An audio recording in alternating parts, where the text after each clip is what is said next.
Welcome back to the Tipitaka Insight. Today we are beginning our journey into the most serious section of the Vinaya. We are looking at the four Parajika.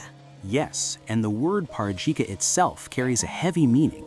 It literally means defeat. When a monk breaks one of these four rules, he has defeated his own purpose. He is no longer a seeker of the Dhamma in the monastic sense. That sounds incredibly final. So, before we look at the specific rules, what is the journey of a Parajika? How does a rule like this even come to exist? That is a fascinating question. You see, the Buddha did not create these rules on the first day. For the first 20 years of the Sangha, there were no rules at all.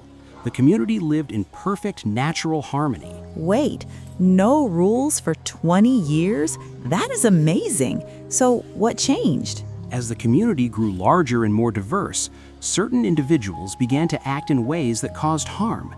Each Parajika has an origin story, a specific event where a monk failed.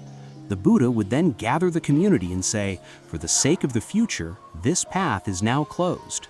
Can you tell me briefly about the four Parajika? What are the specific actions that cause this defeat? There are four boundaries that a monk must never cross. The first Parajika is sexual intercourse. A monk must remain entirely celibate to maintain his spiritual path. The second Parajika is taking what is not given. This means stealing something of value that could lead to a criminal charge. The third Parajika is intentionally killing a human being. This includes taking a life or even inciting someone to end their own life. The fourth Parajika is falsely claiming spiritual attainments. This is lying about reaching high levels of medication or psychic powers. So, sex, theft, murder, and spiritual lying, these are the four uncrossable lines. Exactly. They are the four spiritual dead ends. It is often compared to a man whose head has been cut off. Just as a headless man cannot live, a monk who crosses these lines cannot continue his life as a member of the Sangha. That is a very sobering image. It really highlights the weight of responsibility. It does. But remember, the goal is not punishment.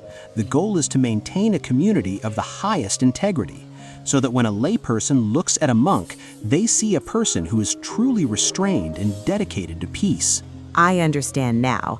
The Parajika are the boundaries that keep the sacred space safe. Exactly. They are the four foundations of monastic purity.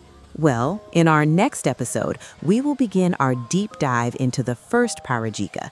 We will look at the detailed origin story of the rule regarding sexual misconduct. Thank you for joining us as we begin this deep study of the Vinaya.